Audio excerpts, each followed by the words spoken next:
This evening, we delve into the world of Saint Flourish Ne Coroas, a haunting and thought-provoking by the Portuguese playwright Orlando da Costa.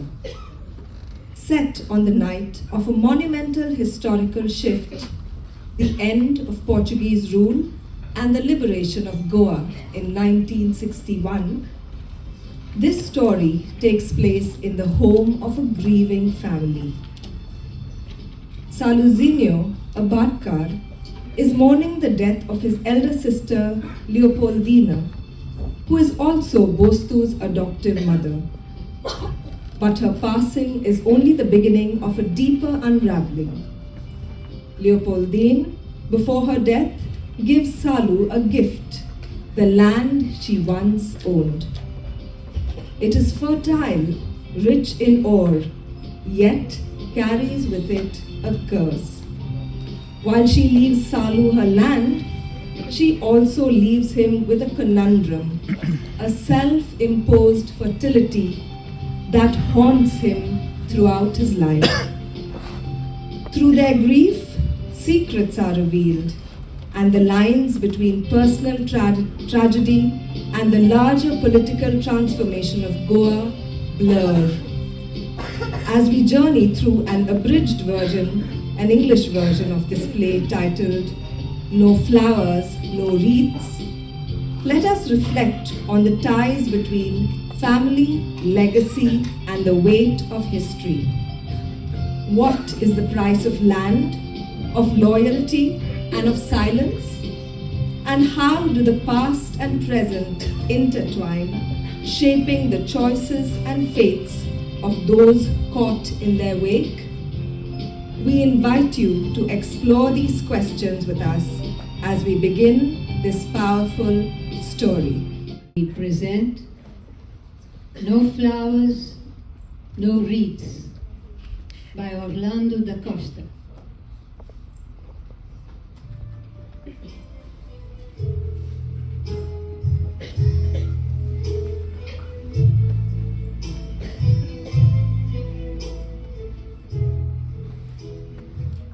Scene 1.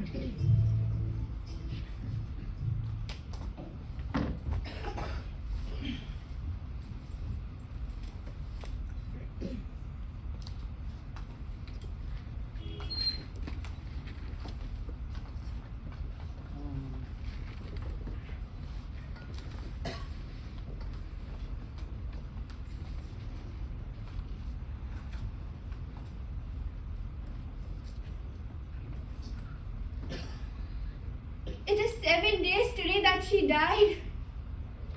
It seems like yesterday. So sad about Mana Leopoldina. 7 days and he hasn't come yet.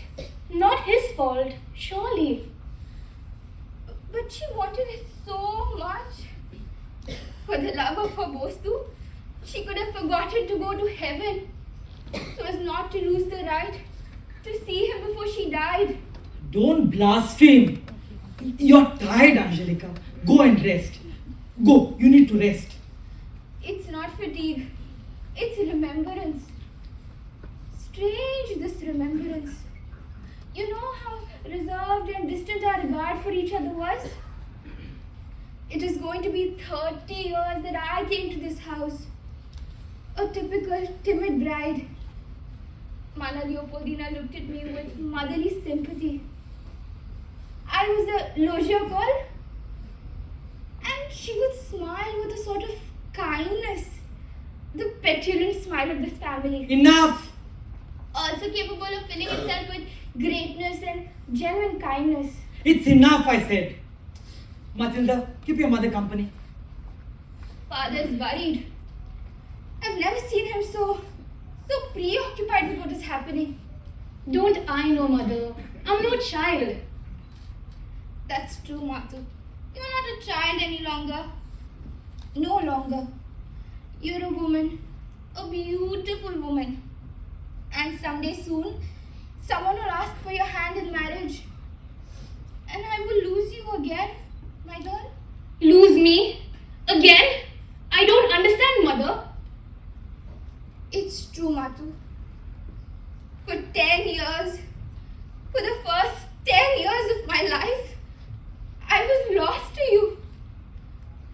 longed for you, but did not have you. Oh, Saiba, how I suffered. I saw myself for every one of those mangoes that the sun grosses every year. But our hands instinctively cast them away to be thrown to the pigs. Oh, mother, how can you say a thing like that? How could you ever think like that? It's true, mother. I was at the extreme end of my faith. Yes, that was when you were heralded to me. Did you see? I was afraid. It's fear, my girl, fear.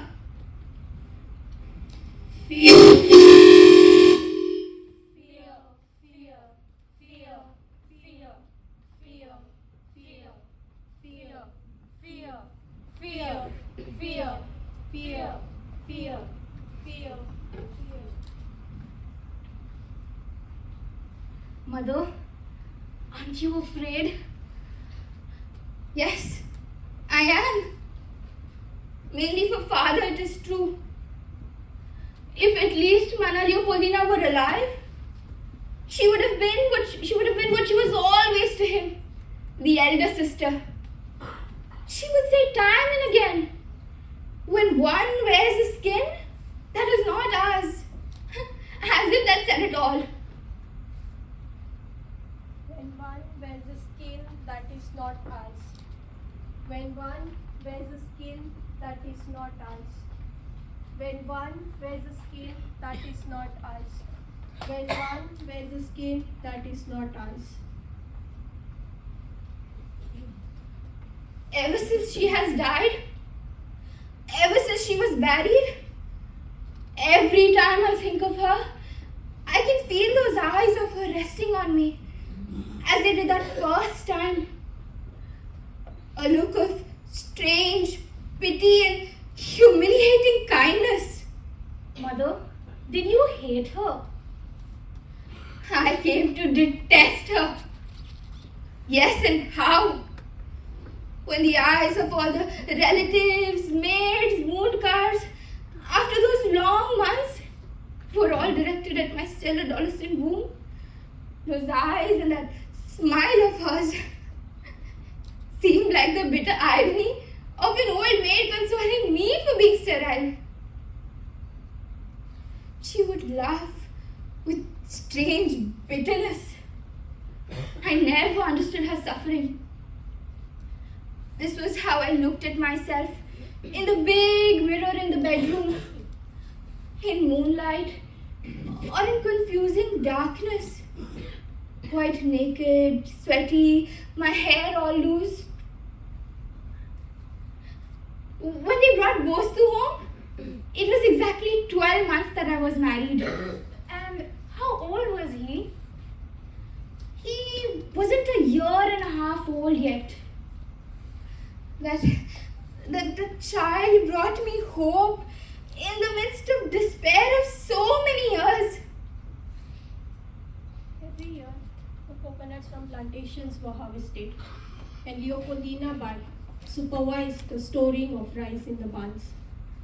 Her face was aging, and a sudden generosity began to dawn in her eyes and gesture. Bostu had grown and strangely was coming to look like us, like this household. The well never dried again in the month of May, and the water turned more fresh and pleasant in the water cooler. On her rocking chair, Mana Leopoldina would smile, with a fan in hand, still distant. It was I who couldn't get close anymore. When I told her in a voice full of emotions that you were going to be born, she went and bought me 10 necklaces of mogreen buds, which she placed on my neck one by one. I already knew, Angelica. These are 10. One for each year of waiting. Waiting is tiring and delicious torment. I knew what it meant until Bostu came here to stop hoping. To stop hoping, Angelica, is to begin to die. To wait is a tiring and delicious torment. And she died waiting for him to arrive. If it were not the confusions that reign in this land, Mother, he would have come, I'm sure of it. I just never understood whether she was afraid or not that you might be a boy.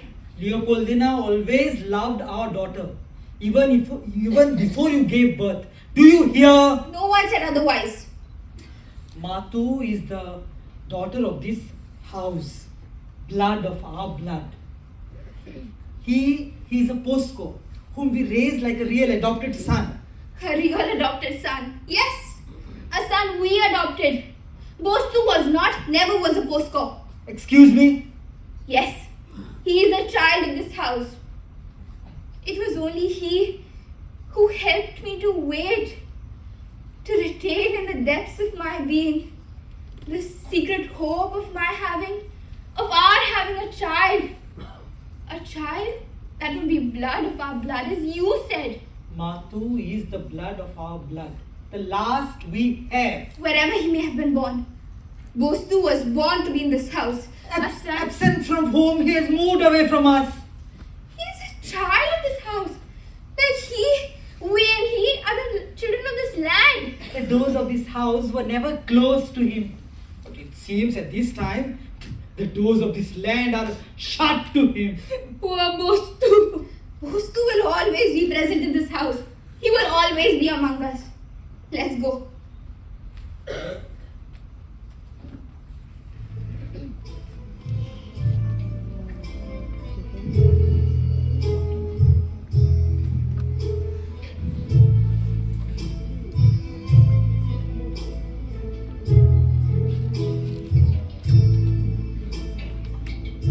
Scene 2. The air is stifling, as if clogged with gunpowder. Gunpowder, yes, gunpowder. And you know how I can't bear all that. Gunpowder, gunfire, fireworks, can't bear any of it. But Sarusinu, where do you smell gunpowder? Matu, please pour me some water. My throat is dry.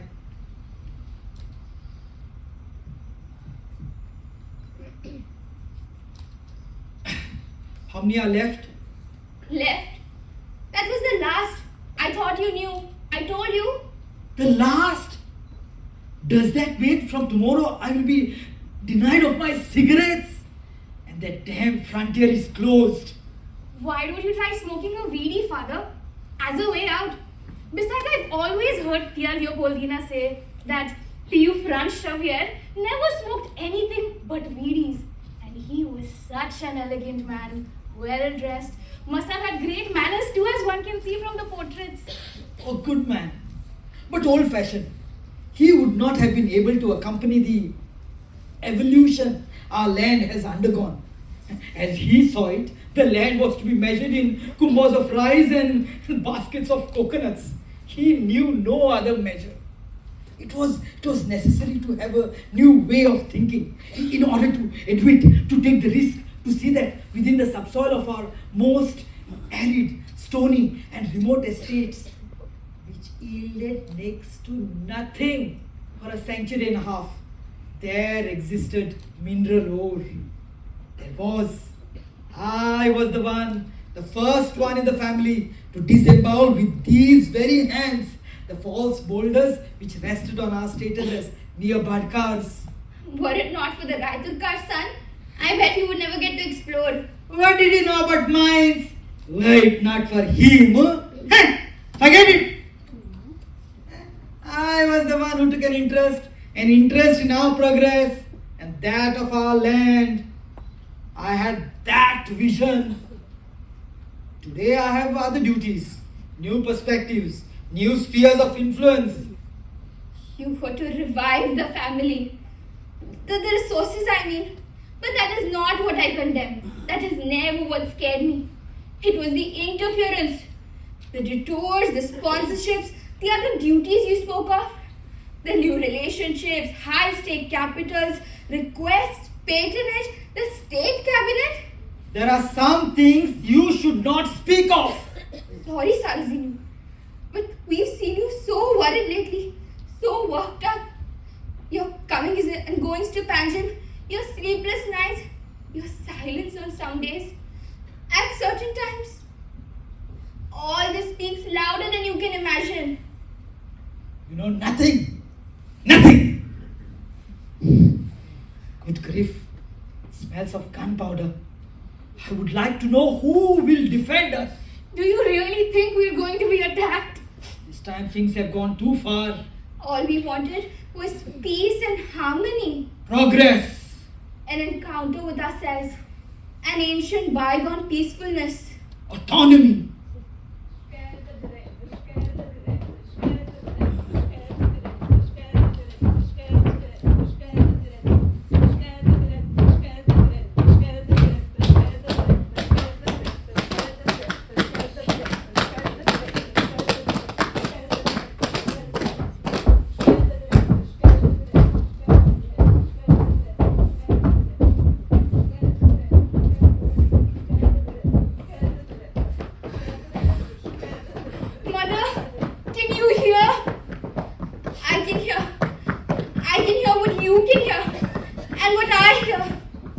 Of the hobnailed boots on the cement of the road.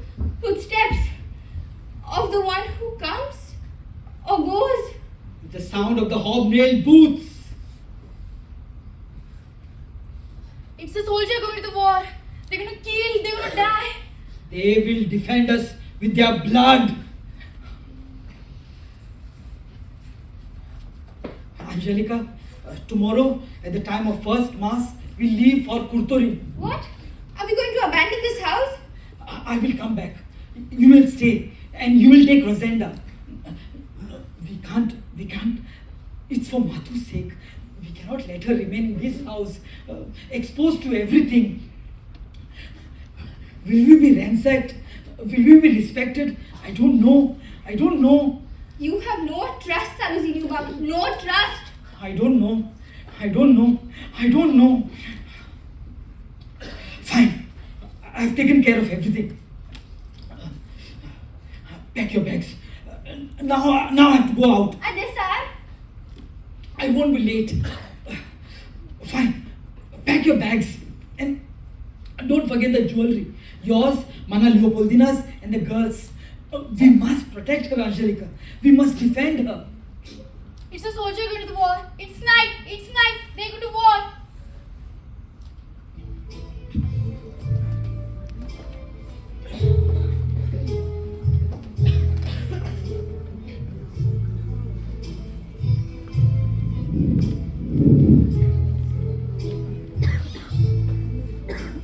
Scene 3.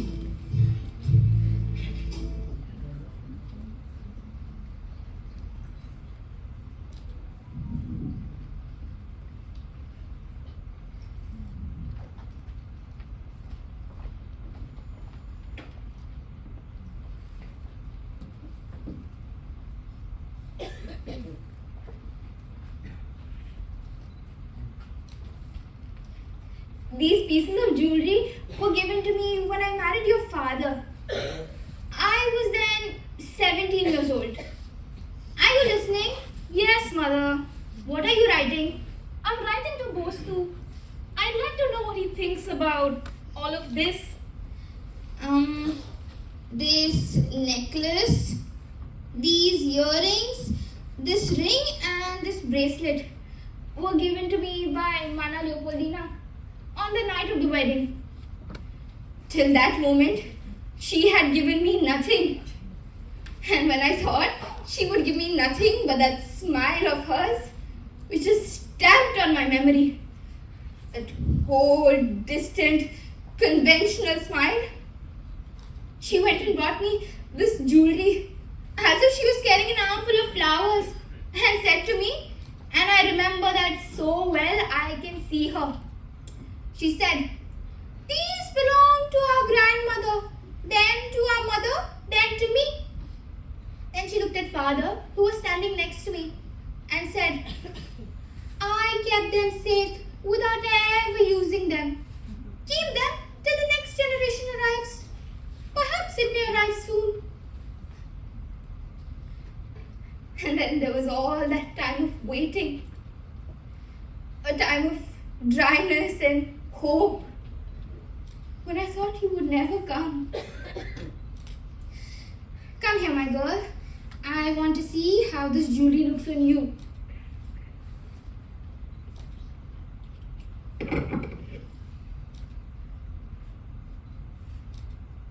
This looks so good on you. Looks so lovely, Mathubai. Please take care of these. They are my only riches. I heard what Bab Salu said a little while ago. And why don't you keep them? We're leaving tomorrow morning, all of us. I'm staying.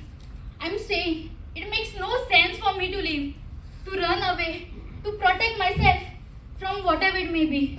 Wherever I go or be taken to, I will always be on my land. And on my land, who can harm me?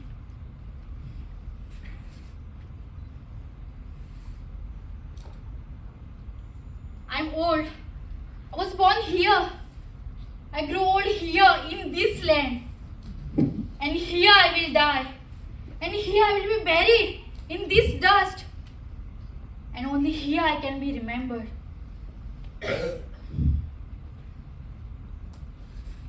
I can hear the footstep at entrance. It must Bab Salu is back. I hope he brings good news.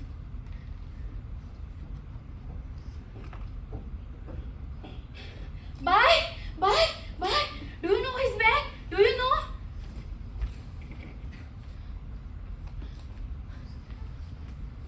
You have come at last. You have come after all. Did she die? When?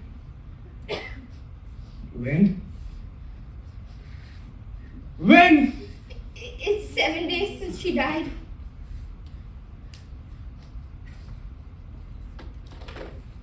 I tried everything to be here. 4 days and 4 nights. 4 days and 4 nights. 4 days and 4 nights. 4 days and 4 nights. Glued to the frontier, as to a prison wall much too tall to be scaled. Glued to the frontier, as to a prison wall, much too tall to be scaled. I waited for the eyes and the weapons before me to be lowered. And finally, when this land received me, in the silence of a night veiled in dew, I smiled and smiled. Then I broke into tears.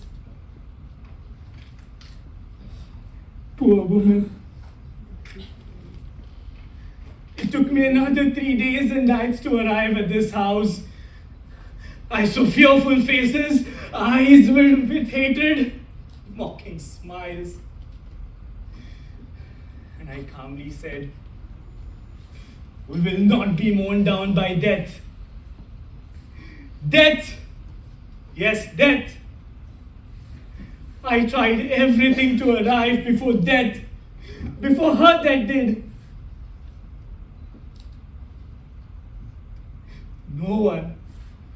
No one could have yearned for it more.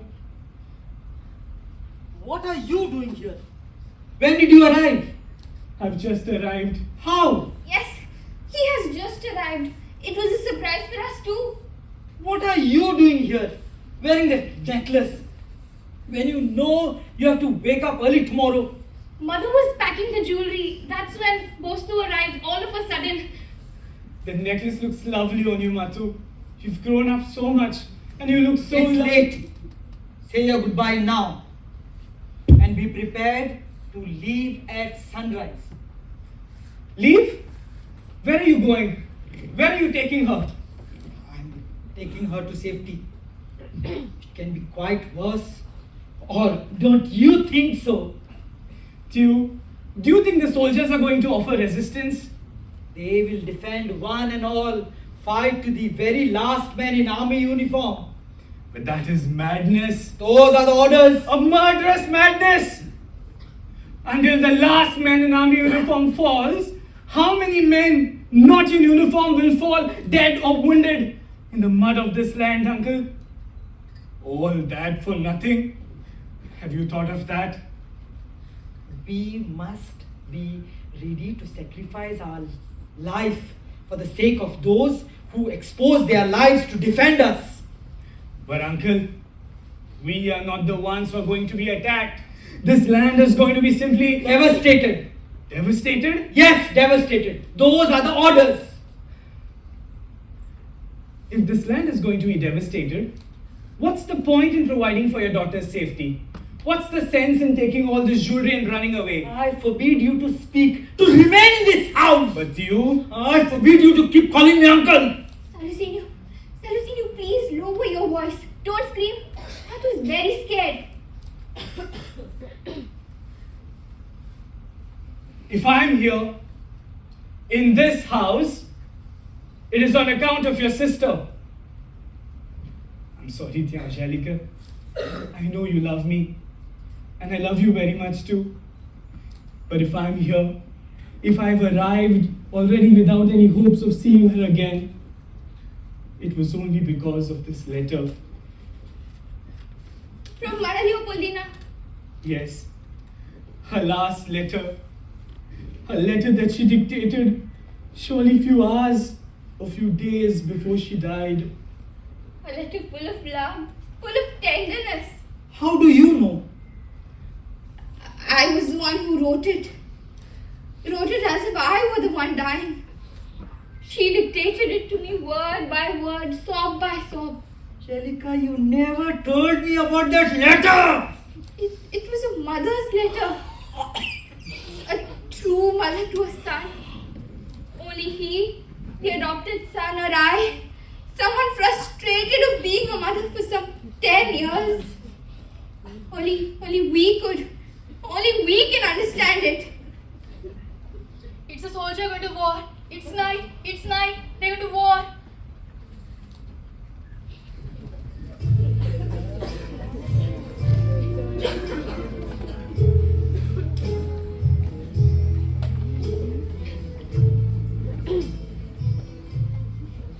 Scene 4.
Scene 5.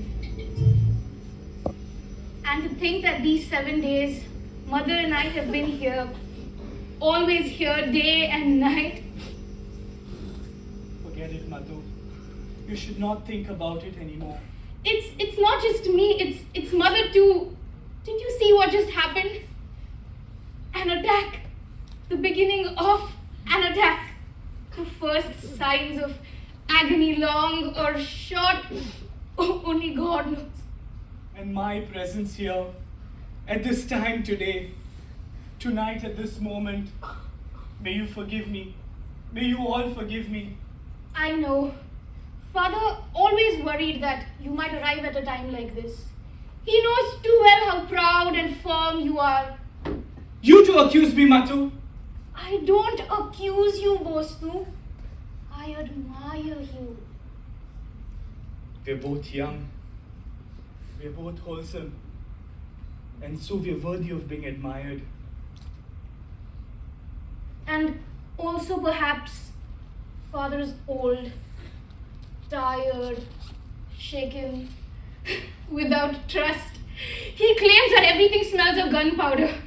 The air, the very air. You know, I would like to stay here till the end, to stay. Understand? Yes, I see that, Mathu. I can see that on your face. Your lovely and still timid face that can transform apprehension and fear. And I'm glad it is so. During all these years, whenever I came to spend a part of my vacation, you were never there. It was all planned, all deliberate. And it seems that your father very much appreciated these missed meetings.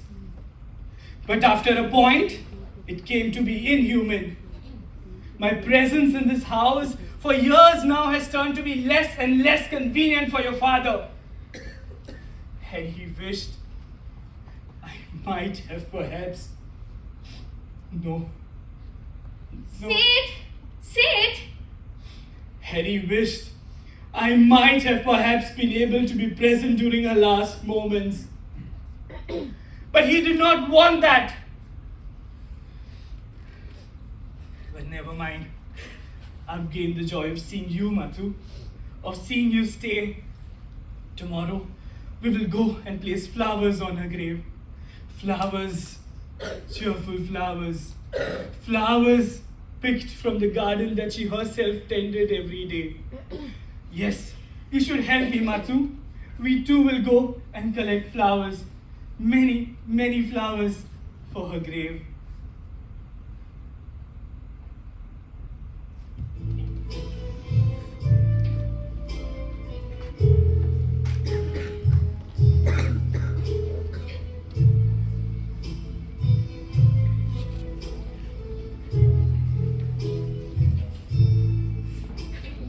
Scene 6.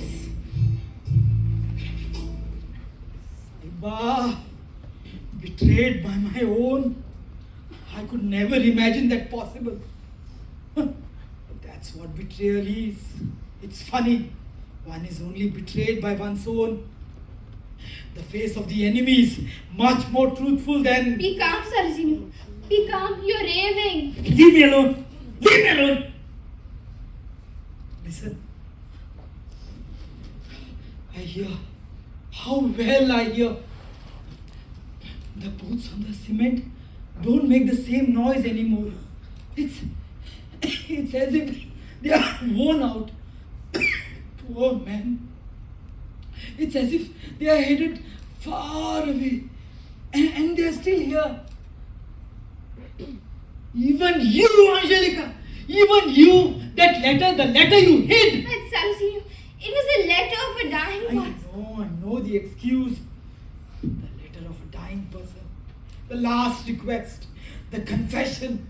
One refuses a dying person nothing except death, even if he doesn't wish it. Now I understand. All your anxiety, the time of waiting avidly, the sighs, the impatience as you awaited this family renegade. Yes, the renegade. Ungrateful for all that we did for him. He had a home, a name, the name to which he had only half a right. What did you say? The name? What do you mean? That's right.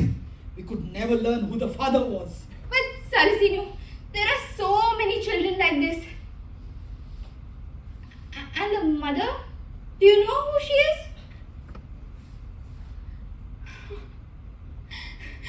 Scoundrel 1,000 times! Even today you did not mind calling him a postcard in Mathu's presence. I never thought your falsehood, your cynicism could go so far in the presence of your own daughter. There he is like a spy. What do you think he's going to do next? Denounce me? Yes! Sarojini, the devil of fear has possessed you. You don't know what you're saying. Bostu is incapable. He came on the account of Mana Leopoldina. He came to witness my destruction. He legitimate son turn into legitimate heir. He has come to take revenge on me. To take revenge is because his father's name is anonymous. To take revenge for all that he read in that letter. Mana Leopoldina also betrayed me.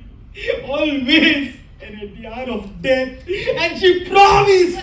But the letter said nothing of all that.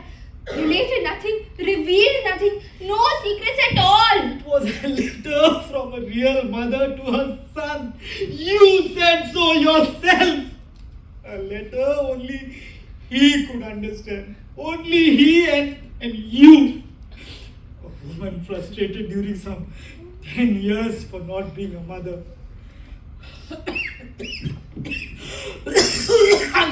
Call for a priest. No. Whom I am to confess to? Saiba!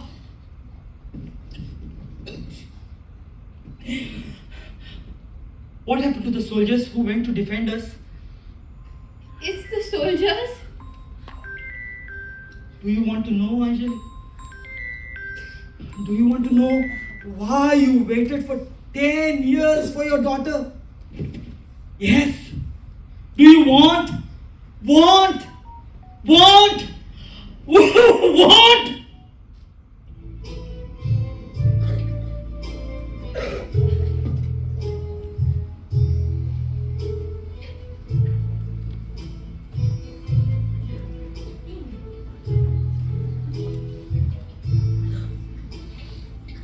Scene 7. There were 14 years of hope that many of us had gathered. Hope and disillusionment. And that many more years of indifference and lethargy.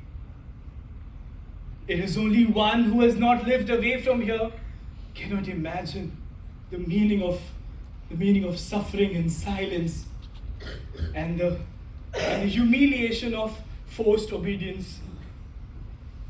It's like, how shall I say, it's like what deep down an adopted child feels.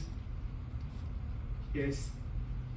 And are you certain about the future? There are no certainties in this life.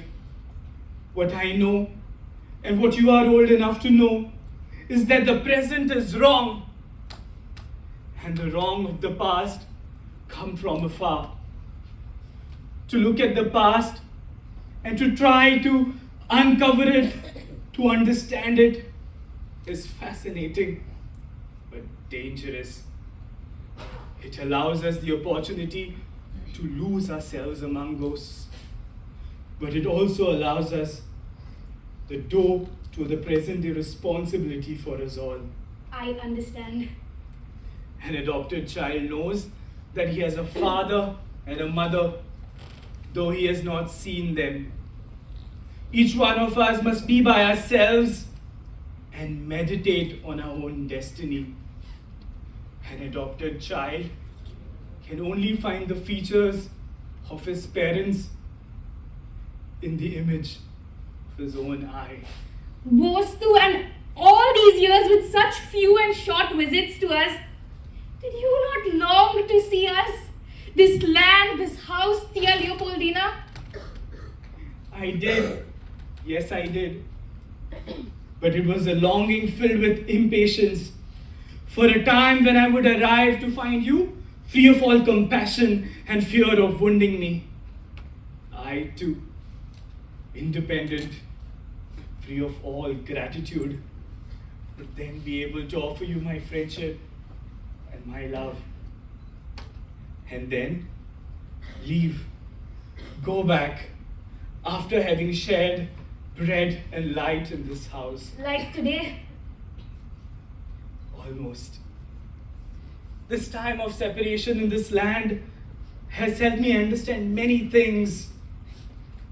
It's like touching that knot, that deep, slippery knot of the roots of our fate.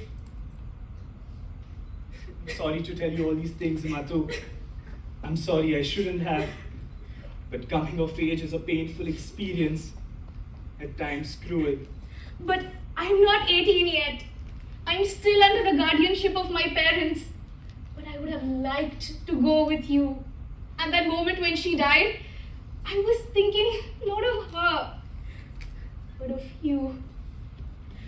Now I know with you by my side that I did not believe in all those preparations of collective courage and fear, the hallowing of a threat that pits people one against the other. But I'm afraid no one would like to see this land destroyed. No one would like to see the bridges knocked down or the fields burned. This land will not be destroyed, Mathu. Listen. I can hear your heartbeat. Yes. It's the beating of our hearts. Rosenda, a priest, a doctor, Bab Salu somewhere, quick, a priest.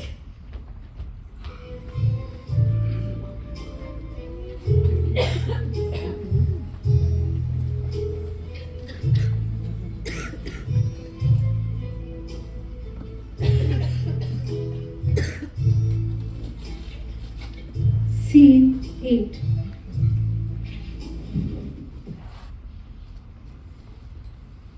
Do you remember, Anjali? Do you remember the day how Mathu played the part of Veronica and sang Ecce Homo at the procession on Holy Thursday? Remember? I remember. Yes. I remember how my pride as a mother was clouded by that image of suffering. My daughter's voice, and in her hands the white linen cloth that unfolded the face of Jesus stamped in blood. Veronica's hands managed to wipe the sweat of blood from the face of a mortal. I cannot hear the pounding of the boots anymore. They must have reached the end of their journey. Like me, with few words left to me, I will tell you, Anjali, why you had to wait for 10 years for your daughter. 3 years before our marriage, Rani Leopoldina went to Miraj to have an operation. I accompanied her. A year later, she went back to the same hospital to have a child, illegitimate son. This time, I did not accompany her. Poor Mana Leopoldina. Poor, yes, poor. But that is where it starts, as it came to be your suffering and my humiliation. An illegitimate son. But why did she not marry? Her religion did not allow. Fortunately, besides, Poor Mana Leopoldina. an illegitimate son, a scandal in the family. Poor child. I forbade it. She agreed. But the price we had to pay, who would have said who? We would have to pay? Yes, we too. When our marriage was being arranged, she laid down a condition for her permission that she would bring the son home and raise him like an adopted son. But you have to understand, it was a mother's feeling, a legitimate desire. I said no. An illegitimate son could never be adopted. I knew it. And since I was going to ensure the legitimate continuity of the family, I could not agree. I must not agree. But Mana Leopoldina, poor Mana Leopoldina of yours, did not hesitate to curse me that I would have no descendants from our marriage. Yes, a marriage she would curse if I did not agree that her son would be raised among us. I remember her words, false words. Pooh! In return to the 2/3 of the usufruct she had legal right to of the family property. She challenged me. With only her happiness and our harmony in mind, I agreed. I agreed that the child would come to this house a year after our marriage. But do you think she thanked me? No! She only asked if I would like to have children. If I liked children. I said I was indifferent to it. Then she smiled for a second, a long second. Then she was serious and silent, cold and distant, as you remember her. Do you remember? Good that you remember. On the morning of our wedding, she came to see me and stared at my eyes reflected in the mirror. Her smile that even froze my voice. I remember it as if it were today. She handed me a folded sheet of paper. I remember now. It was a patch of quick lime in the arm of stone. My fingers were trembling as I touched that paper. It was a gift that she was giving me on my wedding day. Half of the property that belonged to her. It was those lands, this nearly barren in Capen, which actually came to enrich the family inheritance. What did I want that for? Yes, it is my wedding gift. You cannot calculate its worth. Looking at those lands, one would say they have nothing to their credit except their size. But here I have a document signed which assures us about its underground wealth. Mine ore Manusalu, iron, manganese, few meters from the surface. Within few years, you will be very rich. And thanks to the wealth of these lands, your power will match that of the most powerful among us. I was astonished. To confess, I was terrified. Till where would that curse go? In return to the fecundity of a barren land, she said, I propose your sterility. Yes, Manusalu, you will have no children.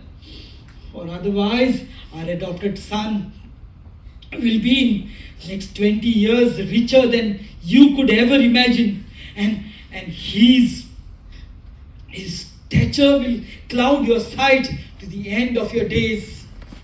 That will be the only price for my humiliation. To raise a son who is mine as if he was a stranger. Enough! I can't take it anymore. Listen to the end. It's my last wish. I can't take it anymore. It's my last request. Perhaps the most torturous recollection of my life. It's my last recollection. Salu!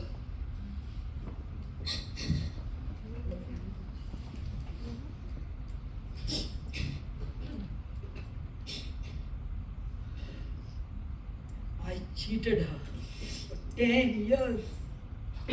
And I was mistaken for 10 years. The hunger of my kisses and tremor of my arms were false as I embraced her.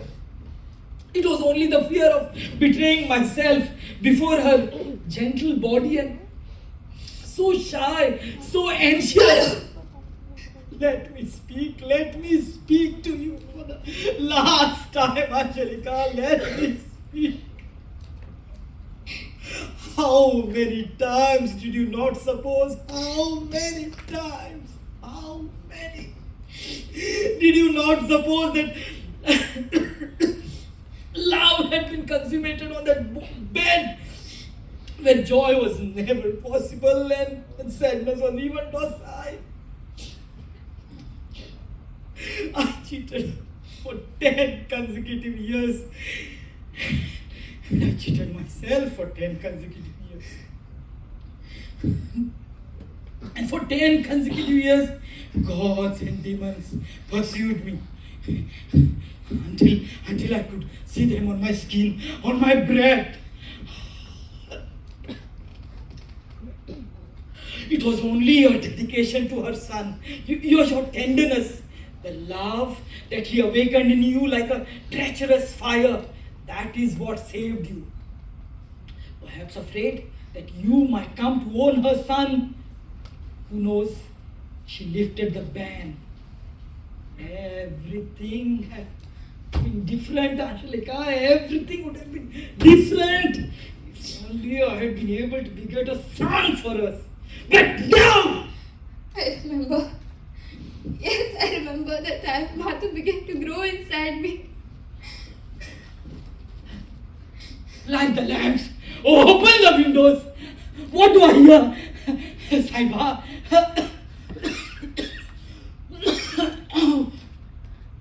What happened to the soldiers who should have been here at this hour saving us? Get rid of that damn chair! What do I hear? Is it a dream or only a curse? These damn voices, who would sing at a time like this? These are the voices of our children, of this land, begging the heavens for some rain. Light the lamps, open the windows. Is it the others who are coming or the same who are going? Help! Help!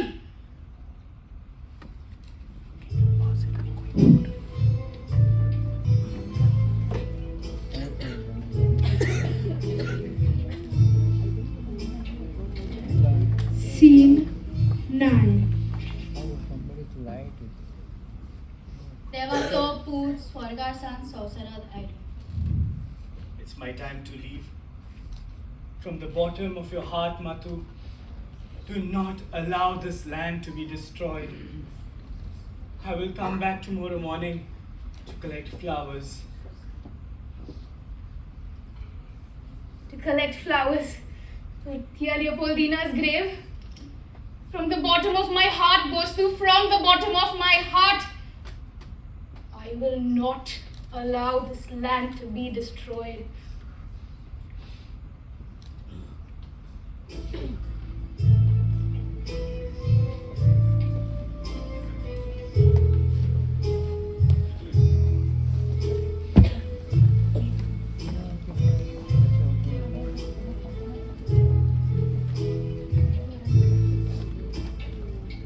Scene 10.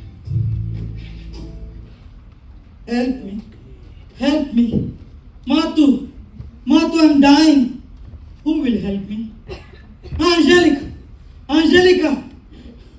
What do I hear?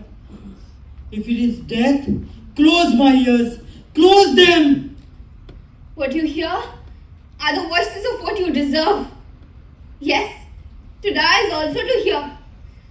Tanushree you back to hear for the last time what one could but did not hear. To hear from far away, farther and farther away, this land that will eat me up. The land where we were born. I would like to, promise me, Angelica, I would like to be burnt after death. I will not die on the same fire. I will not give up my body to the scented flames. My love for you has ended. You don't forgive, Angelica. You do not forgive, Angelica. My confession is not worthy of your forgiveness, Angelica. Forgive? Yes, nothing is less difficult to a mother than to forgive. To forget?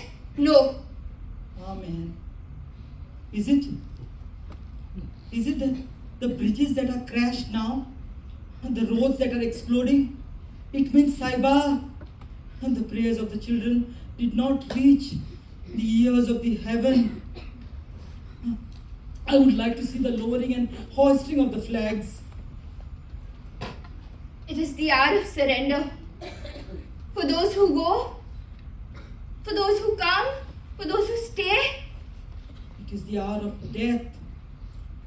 only for those who die, not for those who live. Mathu's eyes are shining with a light I'm seeing for the first time. From the window on the side, she throws bits of white cloth to the raised hands of the soldiers who go back, white cloth from our trousseau, waving to them with pride, with no contempt for their hour of surrender. It is the hour of servitude. There will be pardon for the soldiers, pardon for the generals.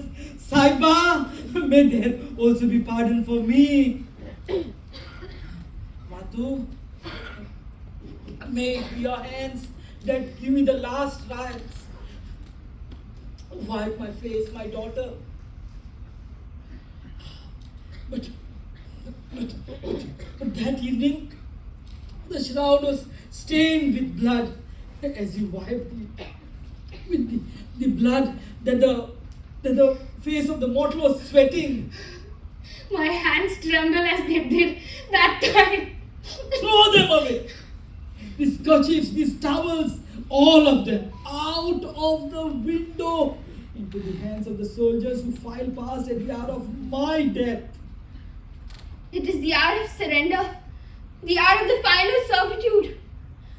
You can only see white clouds fluttering in the air like dying birds, transported by the winds of the night. I feel, I hear I'm going to die now.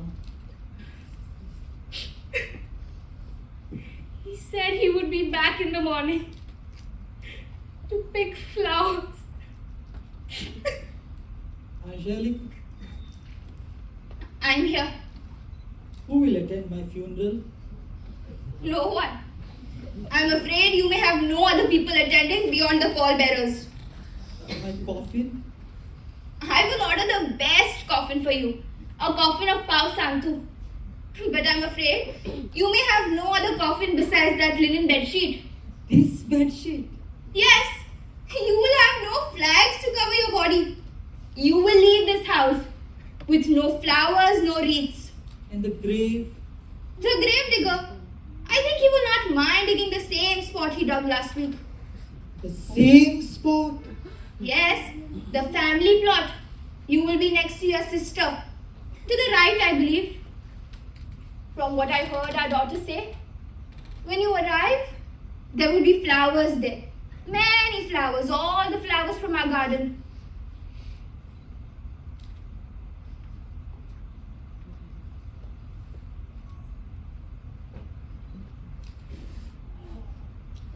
And in the meanwhile, you will leave this house with no flowers, no wreaths.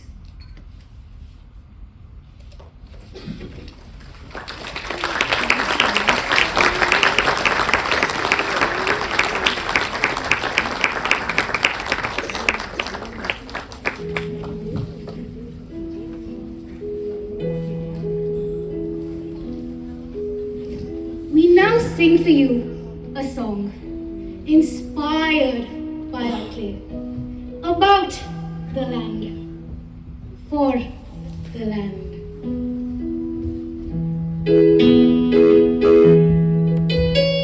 The green fields I sorely love sing to me from far away. From the treetops high above,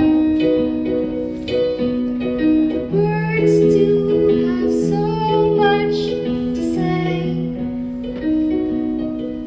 and I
friends, for being here. It is my privilege to introduce the cast.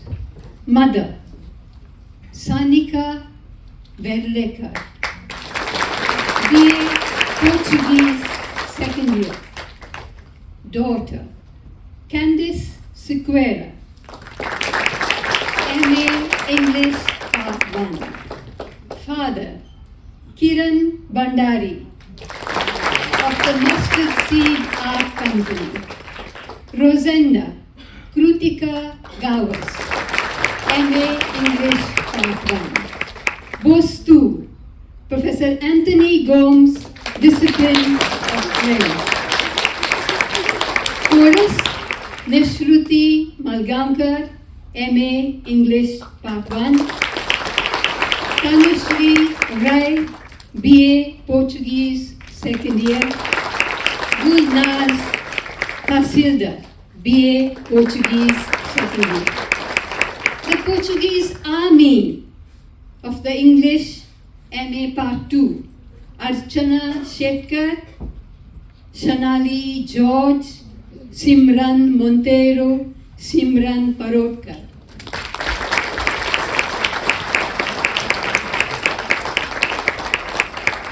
The Indian Army, MA English, Part 2. Grace De Mello, Kessia Desai, Leanne Fernandez, Naz Sanadi, Prasiddhi Kurjuvekar, Purva Ayare, Sneha Gorkar, Veda Gauri.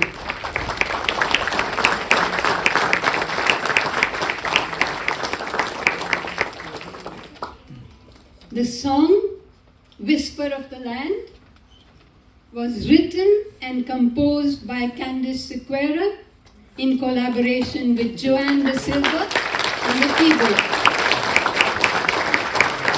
Sound, we are grateful to Stephen Fernandez, Friends Audio. Videography, Shalini Ribello, MA English, Part 1.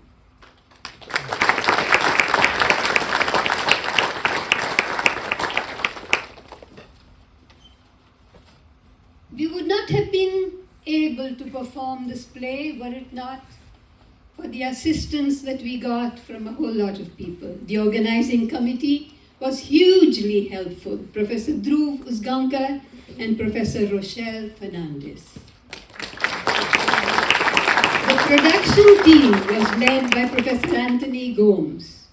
The direction team was comprised of Professor Runa Menezes, Discipline of English, Kiran Bhandari of the Mustard Seed Art Company, and yours truly, Isabel of the Mustard Seed Art Company. Our sincere thanks to the Shenoi Goembab School of Languages and Literature. We thank the Dean, Professor Anuradha Wagle, for her support and encouragement. And thank you, Vice Chancellor Sir. We are proud of our university. It has been a great experience for all of us to work together. Thank you, friends. As we say in theatre lingo, break a leg. Thank you.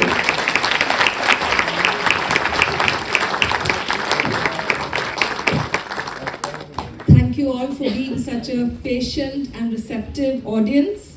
In fact, as a little special side, it's my honor to invite Professor Rosa Maria Perez, who knew Orlando da Costa personally. So we'd love her to give us her thoughts on the play and of course the visionary behind this wonderful play.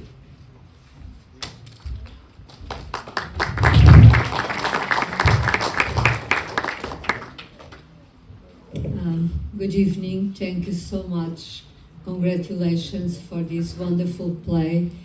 Well, in fact, I had the privilege of being a very close friend of Mr. Orlando da Costa, even though he was older than I, but in these situations, age doesn't count.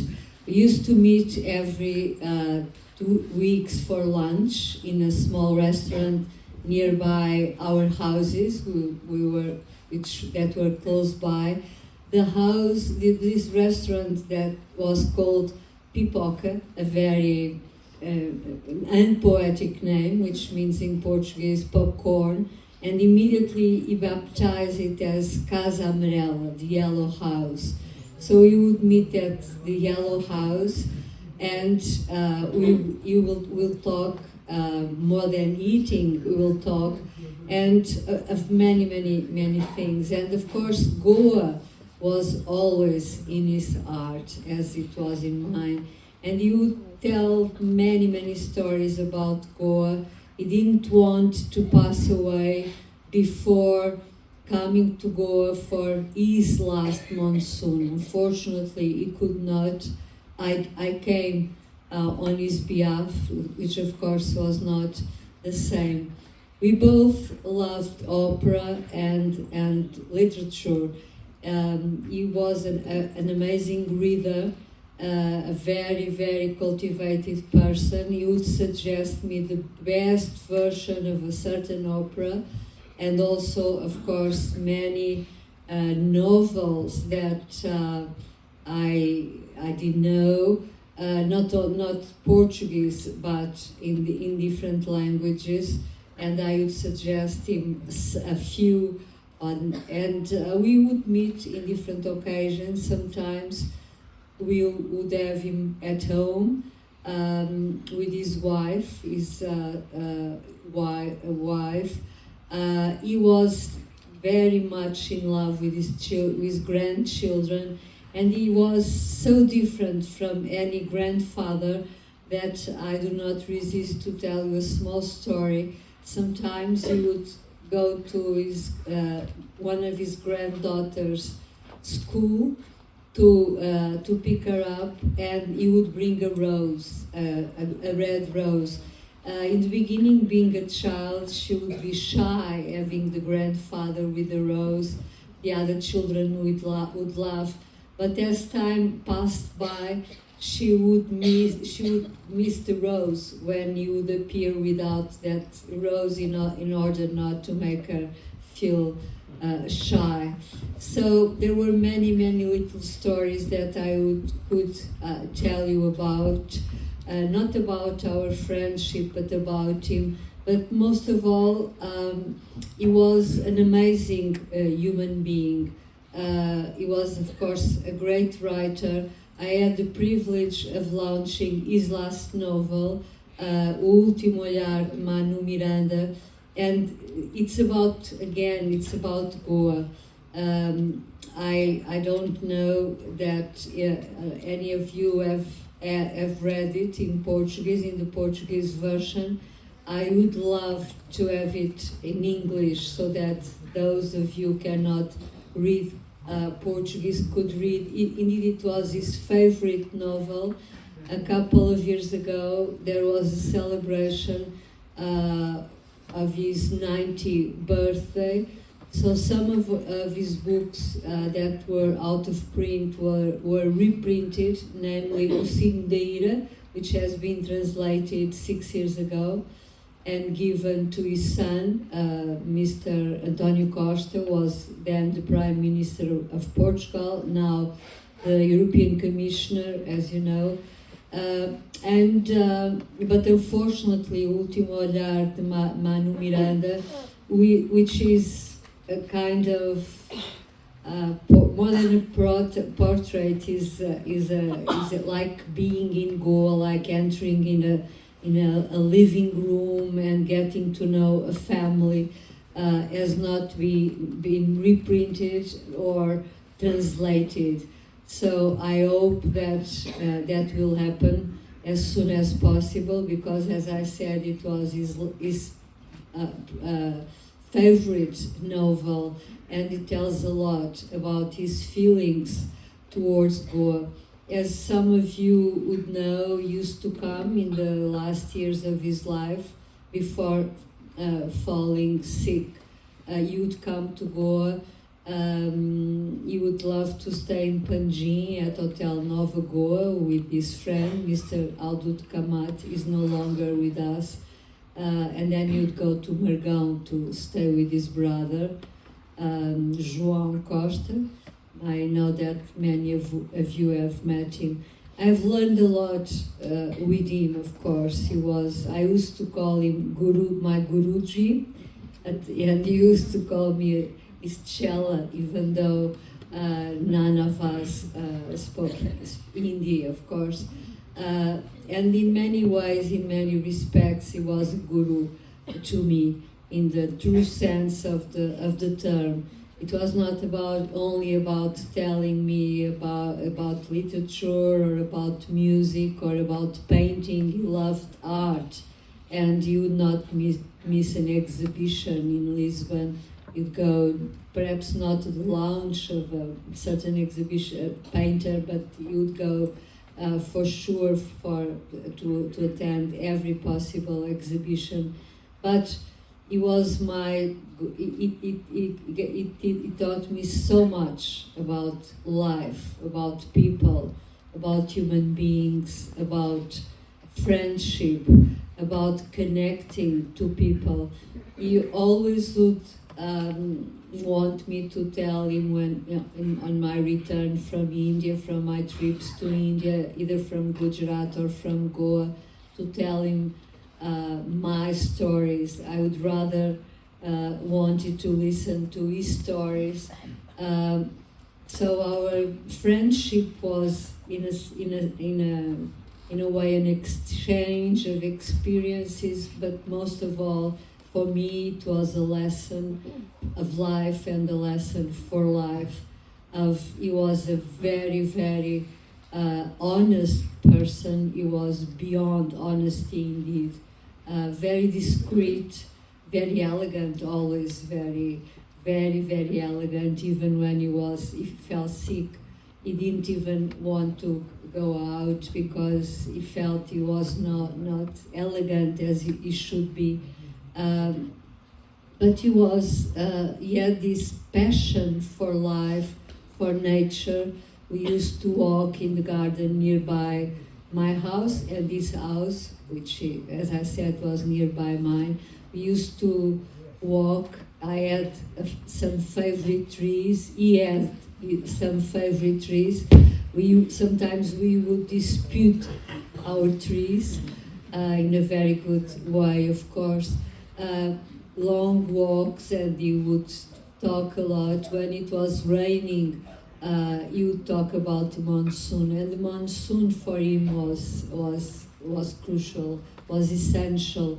The smell of the raining falling down in Lisbon would remind him the smell of the monsoon in Goa, and Goa was always in his heart, always. He had always something, some smell, some sound, some person would remind him of Goa. So it's very emotional for me tonight to listen to this, to have listened to this play, and in a way or another to feel him nearby, and to imagine how you would like to be here and see this performance so full of love and commitment.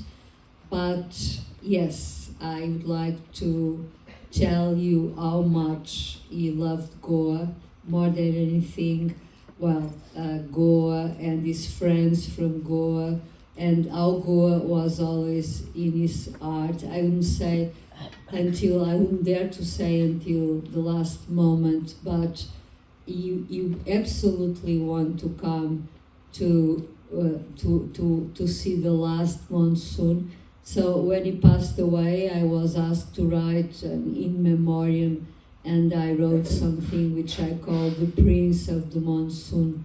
And he was a prince indeed, so I had that privilege of knowing that Prince, Orlando da Costa, was a great writer, but was above all a great human being that with whom I learned so much that I will never be, thanking him will never be enough.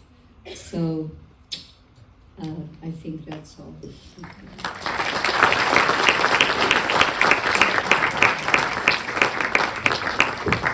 Thank you, Professor Perez. We've really felt him through your words and through the play today. I thank you all once again, and I'll wish you all a lovely evening. Thank you and goodbye. Thank you.